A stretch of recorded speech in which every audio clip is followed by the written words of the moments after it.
I know we all want answers because, well, humanity has an interest in the end result of this.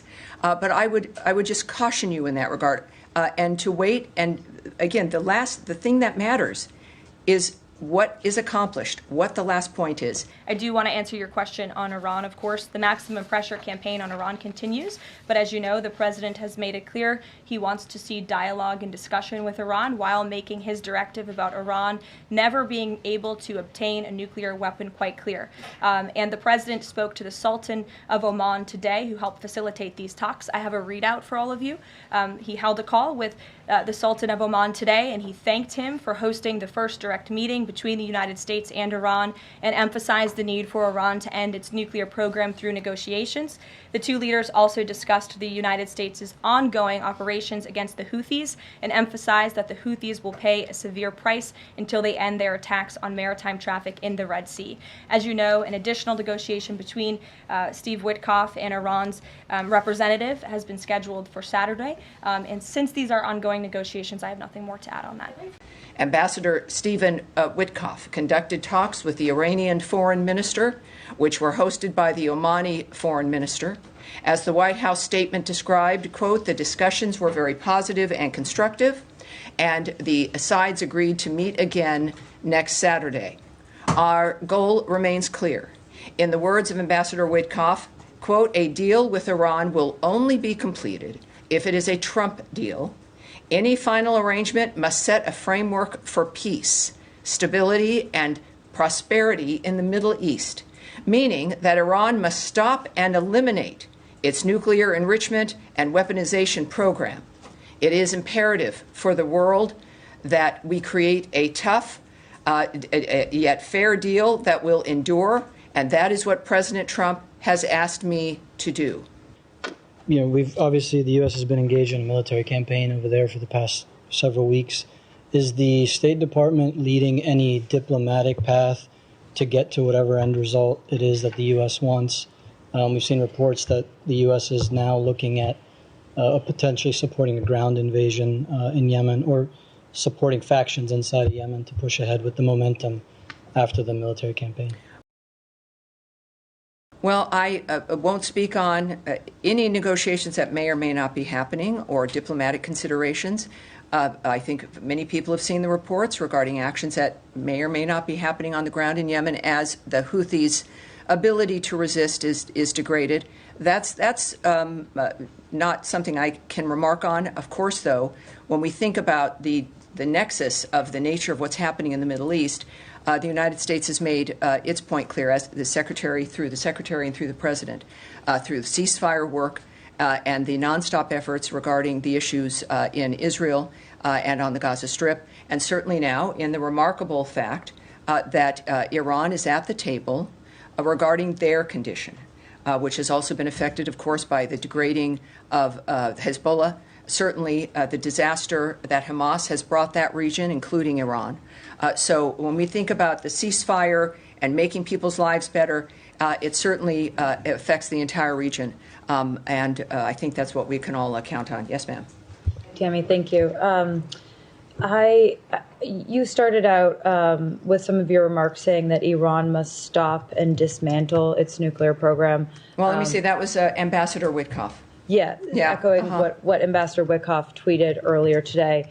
But just trying to get some clarity on what the administration sees as a potential end goal here with these negotiations with Iran, because last week, heading into the talks in Oman, Witkoff made some remarks to the Wall Street Journal in which he said that the red line would be the weaponization of Iran's nuclear capability, presumably leaving the door open to Iran maintaining a civilian nuclear program. So is the administration open to an end state where Iran does still have a civilian nuclear program, but they are no longer able to speedily get a nuclear weapon?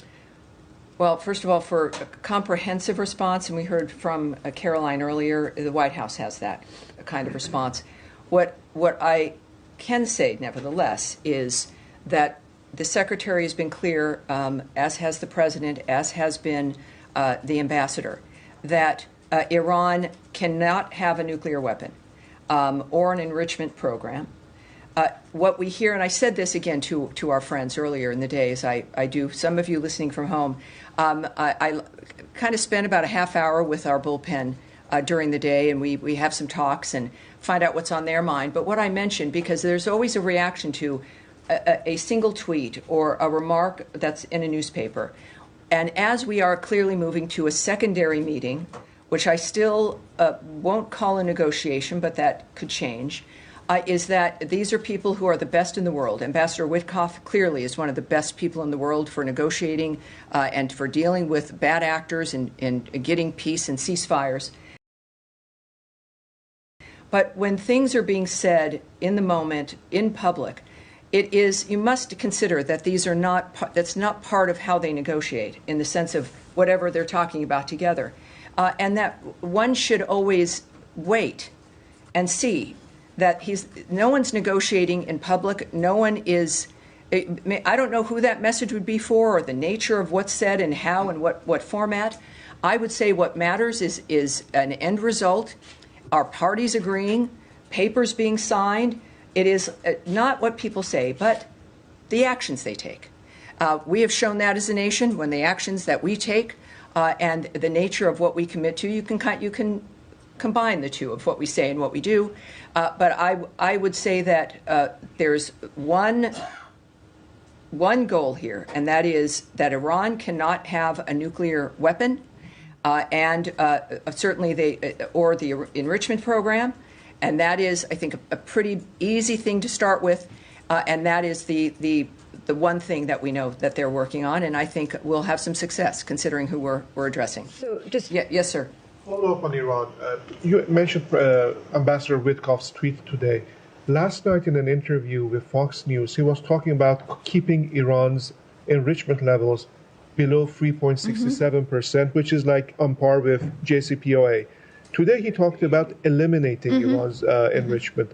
So what's the reason of this difference here? Well, if you can contact the White House, but what I just noted to you is that these are comments that are made. It could be made, by anyone in the moment of something that's happening. I would point to his comment today on Twitter, but I also, Ambassador Witkoff speaks for himself quite well, and he is a very transparent man.